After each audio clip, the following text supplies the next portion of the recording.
नमस्कार मित्रों, YouTube channel मार्गदर्शन अकादमी पर मैं अनिल मिश्र आपका एक बार फिर से बहुत बहुत स्वागत करता हूं। मेरे चैनल पे आप नए हैं, चैनल को कीजिए सब्सक्राइब।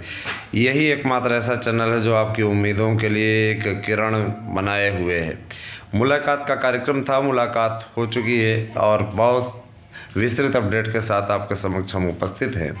मैं आपको बता देना चाहता हूं कि माननीय मुख्यमंत्री जी ने 7 दिन यहाँ पर रुक करके अपना पूरा कार्य संपन्न कराने के पश्चात लौटने के लिए कहा है और उनकी बातों को मानते हुए हम लोग 7 दिन के लिए यहाँ पे डेरा डालने के लिए तैयार हैं।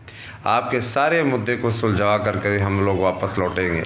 जब उनको हमने ज्ञापन दिया और तो उन्होंने गंभीरतापूर्वक बातों को सुनने की ओर का संकेत किया और उन्होंने वहाँ पर बाकायदा हम लोगों को बैठाल करके हमारी समस्याओं को सुना।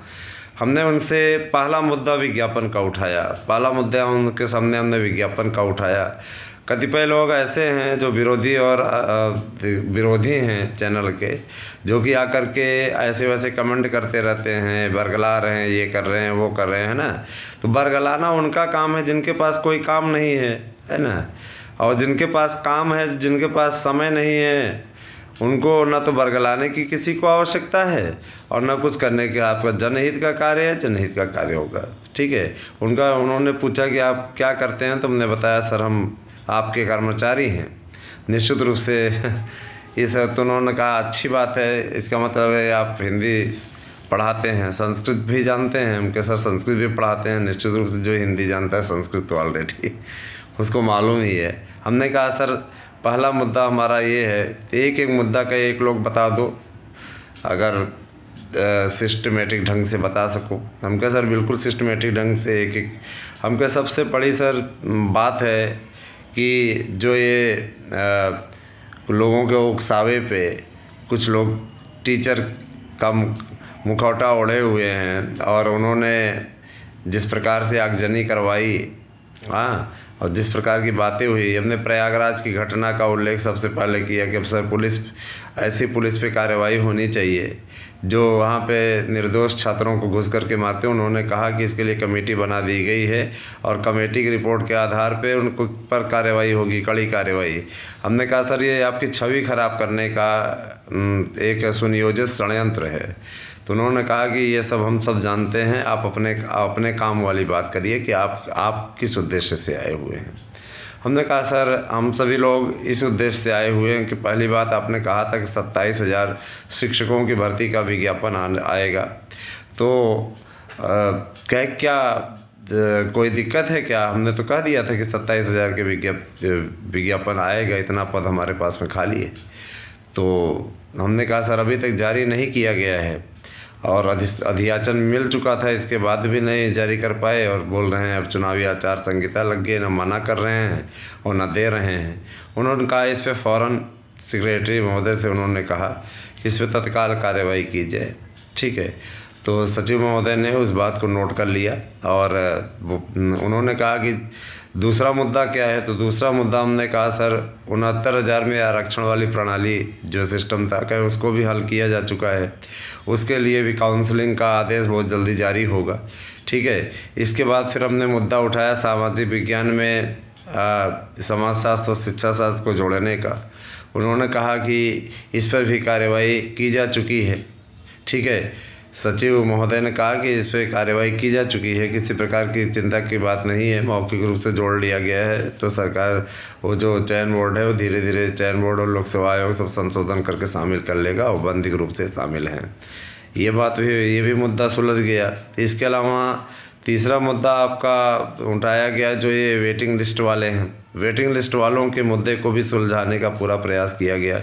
वेटिंग लिस्ट वालों के मामले को भी उन्होंने 1 महीने के भीतर सुलझाने का आदेश दिया है कि 1 महीने के भीतर हर प्रकार से किसी भी प्रकार से इस मामले को निपटारा कर दिया जाए। समय इसलिए लगता है क्योंकि वहाँ पे सीटों की संख्या देखनी पड़ती है। और अगला मुद्दा हमने उठाया कि सर बहुत से ऐसे अभ्यर्थी हैं जो कि चयनित होने के बाद भी दर ठोकरें खा रहे हैं। कॉलेज में पहुँचते हैं तो कॉलेज वाला मैनेजर बोलता है कि यहाँ पद ही नहीं खाली हैं ना। तो ऐसी स्थिति में हो जाती बड़ी विकट स्थिति। वो बेचारे चयनित होकर के भी बाहर घूम रहे हैं और जो चयनित नहीं है वो मज़े ले रहा है। ठीक है।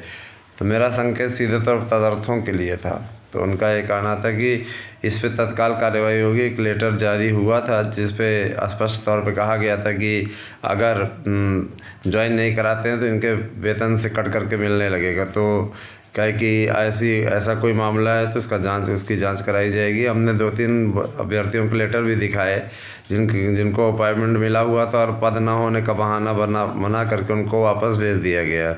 ठीक है। हमारे पास में कल 2-3 अभ्यर्थियों ने संपर्क भी किया हुआ था। उन्होंने कहा कि आपकी जो भी मांगे हैं, जितनी भी मांगे हैं, उन सब के लिए आप लिखित में पूरा टाइप करवा के लाए। हमने कहा जी सर। तो हमने उनको दिया, उन्होंने अपने सेक्रेटरी महोदय को दिया। सेक्रेटरी महोदय ने इस पे कार्रवाई के लिए कहा। हमने कहा सिर्फ आश्वासन से सर काम नहीं चलेगा, हम लोगों को विज्ञापन चाहिए, क्योंकि बहुत से ऐसे अभ्यर्थी जिनके पास कोई अवसर नहीं रह गया है। हमने कहा सर सुपर टेट की वैकेंसी के बारे में भी बताइए। तो उसके लिए उन्होंने कहा कि 50,000 से अधिक पदों पर सुपर टेट के लिए विज्ञापन निकाला जाएगा और निश्चित रूप से इसकी परीक्षा शुचितापूर्ण ढंग से, पारदर्शी ढंग से कराई जाएगी। और हमने 2011 के जीव विज्ञान का भी मुद्दा उठाया। उन्होंने कहा चयन बोर्ड के अध्यक्ष से सेक्रेटरी महोदय बात करेंगे और निश्चित रूप से इसका रिजल्ट निकलवाएंगे। प्रधानाचार्य 2013 की भर्ती के बारे में भी बोला गया और पुरानी पेंशन के बारे में बताया गया। तो उन्होंने कहा इसमें इतने कानूनी दांव पेच है, कोई भी गवर्नमेंट पुरानी पेंशन स्कीम नहीं लागू कर सकती है। ठीक है। नई पेंशन स्कीम में दायरा बढ़ा दिया जाएगा और लगभग उसमें जो है उस पर विचार किया जाएगा। आप एकदम निश्चिंत होकर के जाइए, इसमें कोई दिक्कत नहीं है। ठीक है। इसके अलावा उनका ये कहना था कि अभी आप लोग अगर अभी तो विद्यालय बंद ही चल रहे हैं, तो कम से कम आप 7 दिन यहाँ पे रुकें और 7 दिन रुक करके सारे मामले हल कराने के पश्चात उसके बाद हमसे मिल करके हमें बता करके जाइएगा कि आपके मामले सॉल्व हो गए कि नहीं हो गए। तो यहाँ पे 7 दिन रुकने का डिसीजन लिया गया है। अब देखिए, हमें यहाँ पे बाकी टीम के मेंबर रुकेंगे, लेकिन हमें आना पड़ेगा क्योंकि हमारा बहुत सा कार्य रहता है। लेकिन कोशिश करूँगा कि यहाँ आना जाना मेरा लगा रहे। 7 दिन के अंदर अंदर मैटर उपलब्ध कराना है, सारा चीज़ क्लियर करना है। एक एक मैटर को सॉल्व कराऊंगा, इस बात के लिए आपको आश्वस्त करता हूँ। चिंता करने की बात नहीं है। आपके जो भी मैटर हैं उनको सॉल्व कराने की दिशा में मार्गदर्शन अकादमी तेज़ी से बढ़ रहा है। और विश्वास कीजिए, निश्चित रूप से आप लोगों का विज्ञापन उन्होंने कहा है कि जारी करवा दिया जाएगा, है ना। आप लोग परीक्षा की तैयारियां करते रहें। परीक्षा का कोई पैटर्न नहीं बदलने जा रहा है, परीक्षा पुराने स्कीम पे ही होगी। जिनके पास कोई काम नहीं है वो लोग बकवास करते रहते हैं, उनकी बातों में मत आइएगा। ठीक है। देख तो रहे हो, बकवास करने लोगों ने ट्रेन जलवा दिया वहाँ बिहार में। ऐसे लोग टीचर के नाम पे कलंक हैं, है ना। तो सीधे बोलते हैं। जो राष्ट्र की संपत्ति को नक्सलियों की तरह जलवा दे, है ना, ऐसे लोग टीचर के नाम पे कलंक है। सीधी बात हम करते हैं।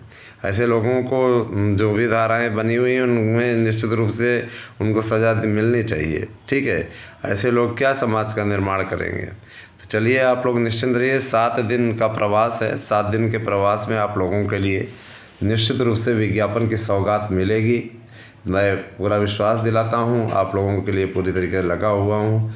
2013 का समायोजन हो, 16 का समायोजन हो, 11 का समायोजन हो या 21 का समायोजन हो, उन सब कार्यों के लिए लगे हुए हैं। अगर अभी भी आपकी कुछ राय मशवरा या कुछ और चीज़ें हैं तो आप हमें बताइए। निश्चित रूप से आप लोगों को विज्ञापन का कैलेंडर जारी करा करके यहाँ से वापस लौटेंगे। ठीक है। निश्चित रूप से आप हमारे साथ बने रहें और मैं यकीन दिलाता हूँ निश्चित रूप से आने वाला समय आपका है और आपका विज्ञापन जारी करा के ही दम लेंगे। मैं ये कहना चाहूँगा, आप हमारे नोट्स ले सकते हैं। उसके लिए आप 8115998001 पे मैसेज कीजिए, एड्रेस दीजिए अपना पिन कोड सहित। निश्चित रूप से आपको नोट्स मिल जाएगा। ठीक है। और मैं ये भी बोल देना चाहता हूँ कि जो लोग अफवाह फैलाते हैं, जो लोग चैनल को बदनाम करते हैं, उनको उनका काम करने दो, हमें हमारा काम करने दो। हम ईमानदारी से काम कर रहे हैं और मुझे पूरा विश्वास है, अगर मैं विरोधियों की बद्दुआ ले रहा हूँ, मेरा चैनल ग्रो कर रहा है और लोग मेरे साथ जुड़ रहे हैं, तो मेरे साथ में मेरे समर्थकों की दुआएं भी हैं। दुआएं देने वाले 21,000 से ज़्यादा सब्सक्राइबर हैं। तो बद्दुआ देने वाले 2-4 छः हैं, उनसे कुछ फ़र्क नहीं पड़ता, दुआओं का असर ज़्यादा होता है। Thank you.